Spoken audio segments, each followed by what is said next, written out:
Hello everyone, welcome to success with Rai academy. 4 June 2023 के दैनिक जागरण के राष्ट्रीय संस्करण को आज के इस वीडियो में हम डिस्कस करेंगे। तो चलिए वीडियो को स्टार्ट करते हैं। और सबसे पहली न्यूज़ हम ले रहे हैं, जो हादसा हुआ था, ट्रेन हादसा, उसमें सिग्नल वापस लेने से मालगाड़ी से भिड़ी थी कोरोमंडल एक्सप्रेस। इसमें बहुत बड़ी गलती सामने आई है और प्रधानमंत्री नरेंद्र मोदी ने स्वयं बोला है कि जिसने भी गलती की है उसको बख्शा नहीं जाएगा। तो इस न्यूज़ में सिर्फ इतना ही था, इसलिए बताया गया क्योंकि इसको मेन हेडिंग बनाया गया है। नेक्स्ट न्यूज़ पर आते हैं। 1.5 अरब की आबादी वाले देश के प्रधानमंत्री मोदी हर जगह सम्मान के हकदार, ये स्टेटमेंट दिया है सैम पित्रोदा ने। प्रधानमंत्री नरेंद्र मोदी की अमेरिका की ऐतिहासिक आधिकारिक यात्रा से पहले कांग्रेस नेता सैम पित्रोदा ने कहा है कि दुनिया की सर्वाधिक 1.5 अरब आबादी वाले देश के प्रधानमंत्री हर जगह सम्मान पाने के हकदार हैं और वह इसे लेकर गर्व महसूस करते हैं। इंडियन ओवरसीज कांग्रेस के अध्यक्ष पित्रोदा आजकल पार्टी नेता राहुल गांधी की 3 अमेरिकी शहरों की 6 दिवसीय यात्रा के दौरान उनके साथ हैं। अमेरिका में राहुल ने जहां भाजपा सरकार की कई नीतियों को लेकर कड़ी आलोचना की है, वहीं पित्रोदा ने यूक्रेन युद्ध और चीन के मुद्दे पर भाजपा सरकार की विदेश नीतियों का समर्थन किया है। पित्रोदा ने एक साक्षात्कार में कहा कि वह यानी कि राहुल जानते हैं कि हम भारत कहाँ कुछ सही कर रहे हैं और हम सब इसके साथ हैं। किसी ने मुझसे कहा कि भारत के प्रधानमंत्री का बहुत स्वागत हो रहा है। जवाब में मैंने कहा कि मैं इससे खुश हूं क्योंकि आखिरकार वह मेरे भी प्रधानमंत्री हैं। सामान्य संक्रमण, खांसी और बुखार की 14 दवाओं पर प्रतिबंध लगा दिया गया है। सरकार ने नेमोस्लाइड, कोडीन सिरप सहित 14 फिक्स्ड डोज कॉम्बिनेशन दवाओं पर यह कहते हुए प्रतिबंध लगा दिया है कि इन दवाओं से लोगों को खतरा हो सकता है। केंद्रीय स्वास्थ्य मंत्रालय ने इस संबंध में शुक्रवार को अधिसूचना जारी की है।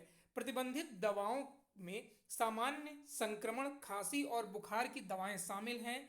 एफडीसी दवाओं में निश्चित अनुपात में 2 या 2 से अधिक सक्रिय दवा सामग्री का संयोजन होता है। विशेषज्ञ समिति व औषधि तकनीकी सलाहकार बोर्ड की सिफारिशों पर सरकार ने यह कदम उठाया है। विशेषज्ञ समिति ने बताया कि इन दवाओं से लोगों को खतरा हो सकता है, इसलिए जनहित में इसके निर्माण, बिक्री या वितरण पर रोक लगाना आवश्यक है। 2016 में विशेषज्ञ समिति की सिफारिश पर सरकार ने 344 एफडीसी दवाओं के निर्माण, बिक्री और वितरण पर प्रतिबंध लगाने की घोषणा की थी। क्या ज्योतिष के आधार पर मिलेगी जमानत? इलाहाबाद हाई कोर्ट के ऐसे चौंकाने वाले फैसले पर सुप्रीम कोर्ट ने रोक लगा दी है, जिसमें दुष्कर्म के आरोपी को जमानत देने या नहीं देने के लिए ज्योतिषी की रिपोर्ट मांगी गई है। लड़की मांगलिक है या नहीं, इसकी रिपोर्ट देखकर तय होगा कि शादी का झांसा देकर दुष्कर्म करने के आरोपित को जमानत दी जाए या नहीं। शायद ऐसा मामला पहले सुनने में नहीं आया होगा, लेकिन ऐसा केस हुआ है। इलाहाबाद हाई कोर्ट ने शादी का झांसा देकर दुष्कर्म करने का आरोप लगाने के एक मामले में आरोपित की जमानत अर्जी पर सुनवाई के दौरान लखनऊ विश्वविद्यालय के ज्योतिष विभाग को आदेश दिया कि वह लड़की की कुंडली देखकर रिपोर्ट दे और बताए कि लड़की मांगलिक है या नहीं। नेक्स्ट न्यूज पर आते हैं। पीरियोडिक टेबल हटाई नहीं, ये 11वीं की पाठ्य पुस्तक में विस्तार से। राष्ट्रीय शैक्षणिक अनुसंधान और प्रशिक्षण परिषद यानी कि एनसीईआरटी ने रविवार को कहा कि पीरियोडिक टेबल यानी कि आवर्त सारणी को स्कूली शिक्षा पाठ्यक्रम से नहीं हटाया गया है और यह कक्षा 11 की पाठ्य पुस्तक में बहुत विस्तार से शामिल है।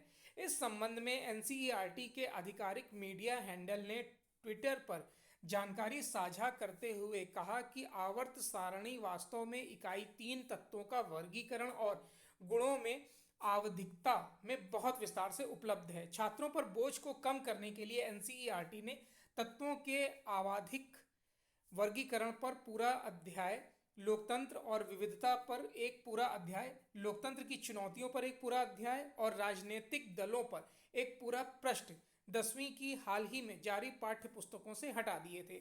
एनसीईआरटी के अनुसार कोविड-19 महामारी को देखते हुए छात्रों का बोझ कम करने के लिए यह निर्णय लिया गया था।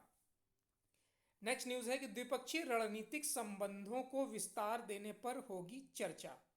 देखिए, अमेरिकी रक्षा मंत्री लॉर्ड ऑस्टिन प्रधानमंत्री नरेंद्र मोदी की वाशिंगटन यात्रा से पहले द्विपक्षीय राजनीतिक संबंधों को और विस्तार देने के तरीकों पर चर्चा करने के लिए 2 दिवसीय यात्रा पर रविवार को सिंगापुर से भारत पहुंचेंगे। रक्षा मंत्री राजनाथ सिंह के साथ अमेरिकी रक्षा मंत्री ऑस्टिन की सोमवार को द्विपक्षीय वार्ता होगी। ऑस्टिन और राजनाथ कई नई जो रक्षा सहयोग परियोजनाएं हैं उस पर चर्चा कर सकते हैं, जो इसी महीने वाशिंगटन में राष्ट्रपति जो बाइडेन के साथ मोदी की वार्ता के बाद शुरू होने वाली है।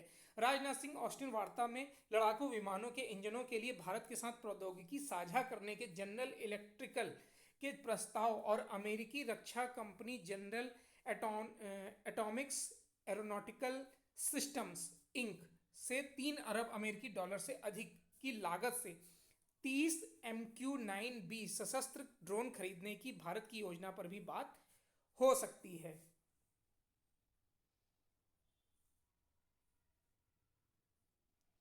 नेक्स्ट है, हम किसी भी तरह से चीन से कम नहीं, डीजी BRO। सीमा सड़क संगठन यानी BRO के महानिदेशक लेफ्टिनेंट जनरल राजीव चौधरी ने यकीन दिलाया कि वास्तविक नियंत्रण रेखा पर बुनियादी और प्रतिरक्षा ढांचा चीन के बराबर ही है। हम किसी भी तरह से चीन से कम नहीं हैं। केंद्र सरकार ने अग्रिम इलाकों में गांवों के विकास के लिए जीवंत गांव के पैकेज का ऐलान किया है। इसमें 662 गांवों में शामिल किया गया है। शनिवार को पहलगाम में राजीव चौधरी अमरनाथ यात्रा मार्ग की बहाली के काम की समीक्षा के बाद पत्रकारों से बातचीत कर रहे थे। बता दें कि अमरनाथ यात्रा के रूट बालटाल और पहलगाम की तरफ से पवित्र गुफा की तरफ जाने वाले दोनों मार्गों की मरम्मत रखरखाव का जिम्मा सीमा सड़क संगठन को सौंपा गया है।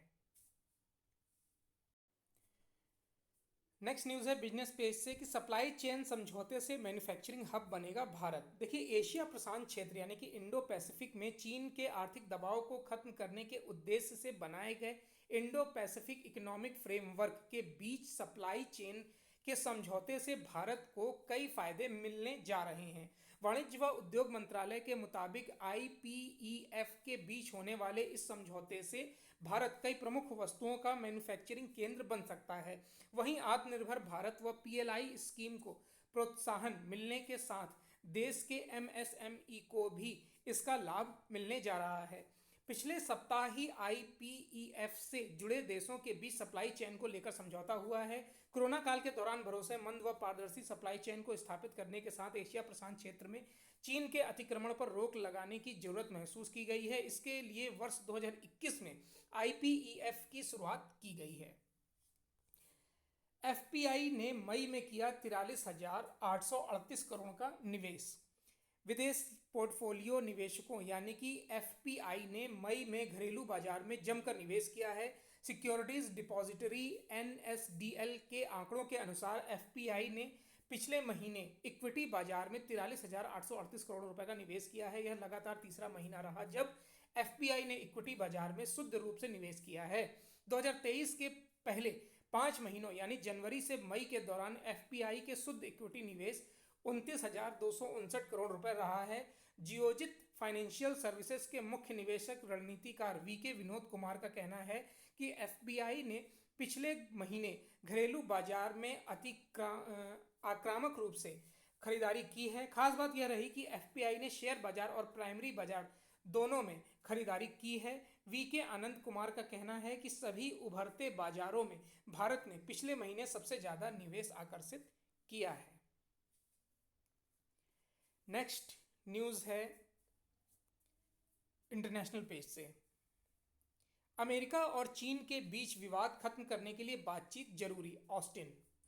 चीन की ओर से ताइवान और दक्षिण चीन सागर में सीमा विवाद के मुद्दे पर सेनाओं की बातचीत से इनकार करने को लेकर अमेरिकी रक्षा मंत्री लॉयड ऑस्टिन ने शनिवार को चीन की आलोचना की है। उन्होंने कहा कि विवाद खत्म करने के लिए बातचीत जरूरी है।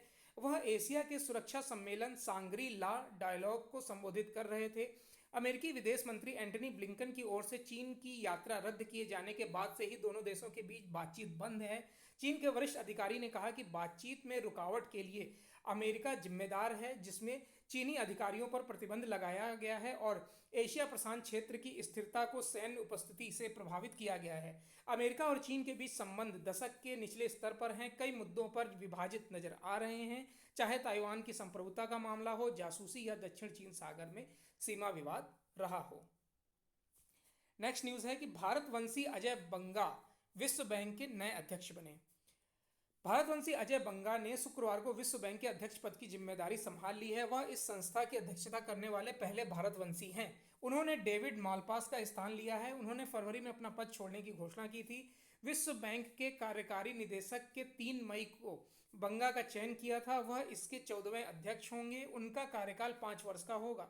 इस वर्ष फरवरी में राष्ट्रपति जो बाइडेन ने घोषणा करते हुए कहा था कि अमेरिका अजय बंगा को विश्व बैंक का नेतृत्व करने के लिए नामित करेगा। विश्व बैंक की ओर से ट्वीट में एक तस्वीर जारी की गई। इसमें वे बैंक के मुख्यालय में प्रवेश करते नजर आ रहे हैं। ट्वीट में कहा गया है कि विश्व बैंक के नए अध्यक्ष के रूप में अजय बंगा का स्वागत है। चलिए, तो ये आज का यानी 4 जून 2023 का दैनिक जागरण का राष्ट्रीय संस्करण था। आई होप आपको वीडियो अच्छा लगा होगा।